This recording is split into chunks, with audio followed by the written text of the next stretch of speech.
Pilu pesan terakhir Sheila mahasiswi UGM sebelum ditemukan tewas, pamit ke orang tua mudik.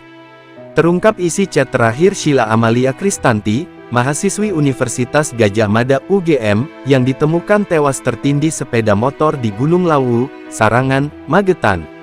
Kabar kematian Sheila itu tentu membuat keluarganya pilu. Terlebih Sheila adalah anak tunggal yang dibanggakan keluarga. Diungkap sepupu korban, Taufik Ekanewaranto, keluarga awalnya tahu Sheila hendak mudik ke Madiun sejak tanggal 25 Maret. Di momen itu, Sheila pun sempat mengirimkan chat kepada keluarga saat tiba di wilayah Klaten.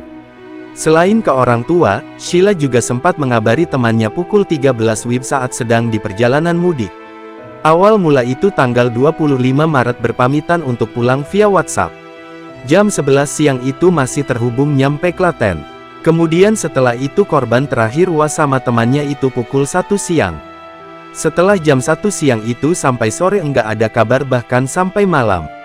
Akhirnya kita lakukan pencarian di Magetan, pungkas Taufik dilansir tribunnews.bogor.com dari tayangan YouTube TV One News, Minggu, tanggal 13 April tahun 2025.